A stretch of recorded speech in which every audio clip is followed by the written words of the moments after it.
چهارشنبه 10 جولای اگه درست بگم 10 جولای میشه دیگه، نمیدونم، همین وسطای تیر رفتم کتاب فروشی دی و مثلا اینجوری بودم که آره بیام اینو مثلا آنباکسش بکنم توی ویدیوهای یوتیوب، ولی اصلا حالشو نداشتم، اصلا خیلی چیز بودم.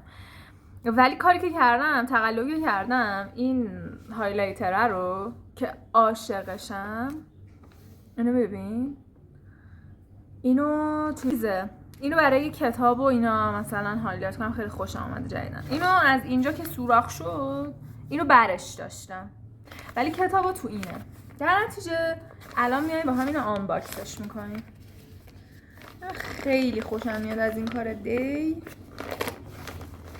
یعنی واقعا اگه نمیخواستم این کتاب رو از این در بیارم شاید اصلا این ویدیو رو نمیگرفتم. حالا منت سر شما نیست، منت سر اینه که داستان سر اینه که وای خوب شد چیز کردم. بیریری آقا شب هول، اگه اسمشو درست بگم خیلی وقت دارم میخواست این کتاب رو بگیرم و هرمز شهدادی نوشته. من کتاب اسم کتاب چی بود پسر؟ اگه ببینمش الان کتاب خونم. کتاب چی بود اون کتابه؟ ای وای اصلا تو اینجا هم نیست. پس کجاست اون کتابه؟ آقا من یادم رفته، می‌نویسم توش. یه کتابی بود با این میخواستم بخرم و اونو خریدم، خوندم و خیلی کتاب معروفی، مگه میشه من اسمشو بلد نباشم؟ یعنی یادم رفت اسمشو، من کتاب خوندم. کتاب ملکوت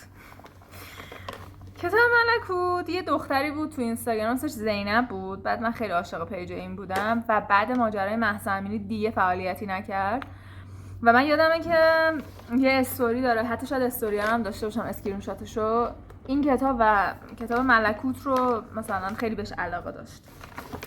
کتاب بعدی غرب زدگی از جلال آل احمد. ببین این کتابه دلیل اینکه خریدمش به خاطر اینکه خیلی قدیمی بود و بذار بگم چاپ چندمه. چاپ دومه، نوشته چاپ دوم با تجدید نظر. ولی خب من چیزو دوست دارم، قلم جلال آل احمد رو خیلی دوست دارم به خاطر اینکه خیلی جالب مینویسه. خانم دانشورم که رو سر ما جا دارن. خیلی خدا دوستم داشت، خیلی خیلی خیلی خدا دوستم داشت، چون اصولا اینجور کتاب به نظر من کتابایی که واقعا اصلا خدا میاره اینو بهت کادو میده، به خاطر اینکه اصلا تو عمرن مثلا این کتابو پیدا کنی توی یه جا به اون بزرگی اون همه کتاب، اون کتاب کوچولو. ببین دیوونش شدم. ببین خدا کنه برق نیفته. آها چی نوشته؟ آن روزهای سینما مجموعه شامل گزیده دیالوگ‌ها، پوسترها، خاطرات و خلاصه داستان‌های فیلم سینمایی که داوود محمدی فرد زحمت این کتابو کشیده. حالا کتاب چیه دوستان من؟ کتاب اینجوریه که اینجوری باز میکنه. خب من گوشیم پر شد، خدا رو شکر. با این وضع اعصاب و با این وضع حوصله و با این وضع رم موبایل و با این وضع که نه سپایه دارم نه جا دارم نه اصلا هیچی، من واقعا چه فکری کردم؟ فکر میکردم که میخوام رو یوتیوب بشم. آره حتما. آقا من داشتم اینو میگفتم، در اوج داستان بودیم که میگفتم که فکر کن یهو این کتابو چقدر بد دارم ورق میزنم. این چجوری باید ورق بزنم شما بتونید ببینید؟ ببین تو فکر کن دیگه، من الان واقعا نمیخوام دل کسی رو بسوزونم به خدا. بیا این کتابم حالا عکسشو میذارم اگه دید بخرید. فکر کن که مثلا این الان یه صفحه، فکر کن تو یه کتابی بیاد پوسترای فیلم ها رو اوه یا خدا. و اولین محبوب ترین فیلم ایرانی چیزه. ببین الان دیگه اولی نیست، شاید هم هنوز اولیه، ولی فیلم مادر علی حاتمی. مادر علی حاتمی نه وای باورم نمیشه خدای من. بعد گلاسه ها اصلا نمیدونی. و مثلا یهو من اینجوری بودم که قشنگ دستمو کردم توی قفسه اینو در آوردم اصلا خیلی. و ای خدا یا من حس کردم این خودمم، جدی حس کردم خودمم. الان شبیه کاکرو نشدم؟ پسر چقدر خوبه که من دارم لاغرتر میشم، خدایا شکرت. اینم 30,000 تومان خریدم و اسم پیج اون کسی که در واقع نقاشه این کارت پستال کوچولاست رو میذارم تو دیسکریپشن. خیلی باحال دخترم، واقعا احساس کردم خودمم، یعنی احساس کردم واقعا منم. و من اصلا دوست ندارم آدم افسرده باشم ولی شدم دیگه. این تیر ماه اصلا بد رفت رو مخ من. آقا یه چیزی هم تاثیر داره الان بهتون میگم. این کتاب هرس مرعشی خیلی دقه. ببین من خودم کشتم الان صفحه 82 تموم کردم، الان باید برم مثلا صفحه 83. و مثلا مرعشی توی همشهری داستان، خب مثلا یکی از اعضای مهم تحریری همشهری داستان بود. اگه نمیدونید همشهری داستان چیه که من دیگه کمکی ازم بر نمیاد، برید ببینید همشهری داستان چی بوده. مثلا خیلی آدم خفنیه، مثلا مستند نویسیاش خیلی جالبه. و این کتابم خب مثلا کتاب خوبیه ها، در مورد سالهای 70 ولی 1000 بار رفت و برگشت داره. در واقع بعد جنگه، یکی از ضد جنگ ترین کتابایی که من دارم میخونم و خب دمش گرم از این نظر.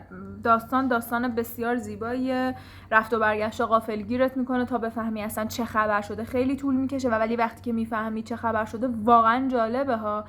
اما انقدر کتاب دقیقه که فکر میکنم یکی از تاثیرات این که من تیر ماهی افسردگیم هی تشدید شد این کتابم بود و اصلا نمیتونم تمومش کنم، واقعا نمیتونم تمامش کنم. راستشو بخواید اومدم اینو آنباکسینگ کنم، این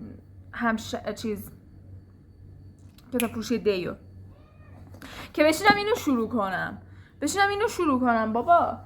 آهان این کتابم خیلی کتاب خفنیه ها. ولی من اینو وقتی رفتم شیراز شروع کردم، تو اتوبوس شروعش کردم و اصلا نوشتم موقع برگشتن از شیراز. وای اینو شهرزاد بهم داده. اینهاش شهرزاد نوشته برای لبخندت. من شهرزاد از فیسبوک مثلا ما همو داریم و دلیل اینکه همو فالو کردیم به خاطر سریال وضعیت سفید بود. بعد من رفتم وای اونو باید تعریف کنم. من رفتم شیراز، رفتم توی شهر کتابی مثلا همینجوری داشتم پیاده و واقعا من نمی‌دونستم شهرزاد شیرازیه.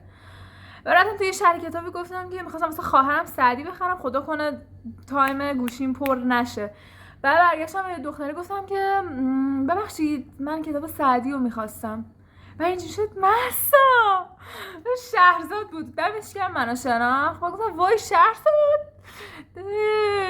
و شهرزاد کلی بهم کتاب داد. ببین من باید یه دونه ولاگ درست کنم برای شیراز اگه واقعا افسردگی دست از سر من برداره. میام اینو میگم. و شهرزاد تو این کتاب یکی از زیباترین چیزای رو نوشته. 2 تا کتاب بهم هدیه داد و اون 2 تا کتابی هم که خودم خریدم کلی تخفیف داد. یعنی عملا من وقتی رفتم تو اون شهر کتاب تقریبا مفت اومدم بیرون با 4 تا کتاب نفیس. و شهرزاد نوشته که 27/2/3 برای لبخندت. بعد منم خودم نوشتم این کتاب رو از شیراز هدیه گرفتم، هدیه از شهرزاد، یادگار دوران خوب سوشال مدیا. این کتاب وای به حرمت شهرزاد من این کتاب رو تموم میکنم. آخه من واقعا دلم میخواد آدم کتاب خونی باشم به قرآن. این کتابم این کتاب هم خیلی زیباست. اینو عکس دست جمعی با پدر خوانده که اینو صفی یزدانیان نوشته. صفی یزدانیان کیه؟ صفی یزدانیان کارگردان در دنیای تو ساعت چند است و یه سینفیل طرف.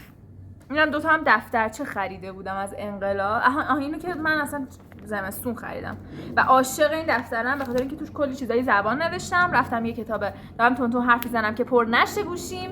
اینم خریدم برای وکابولیه به کلمات زبان انگلیسی.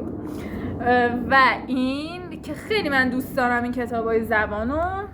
و این ببین همین بسته واقعا. من اصلا نمیخوام ویدیوهای خفن بسازم، همین که بیام با شما حرف بزنم خوبه.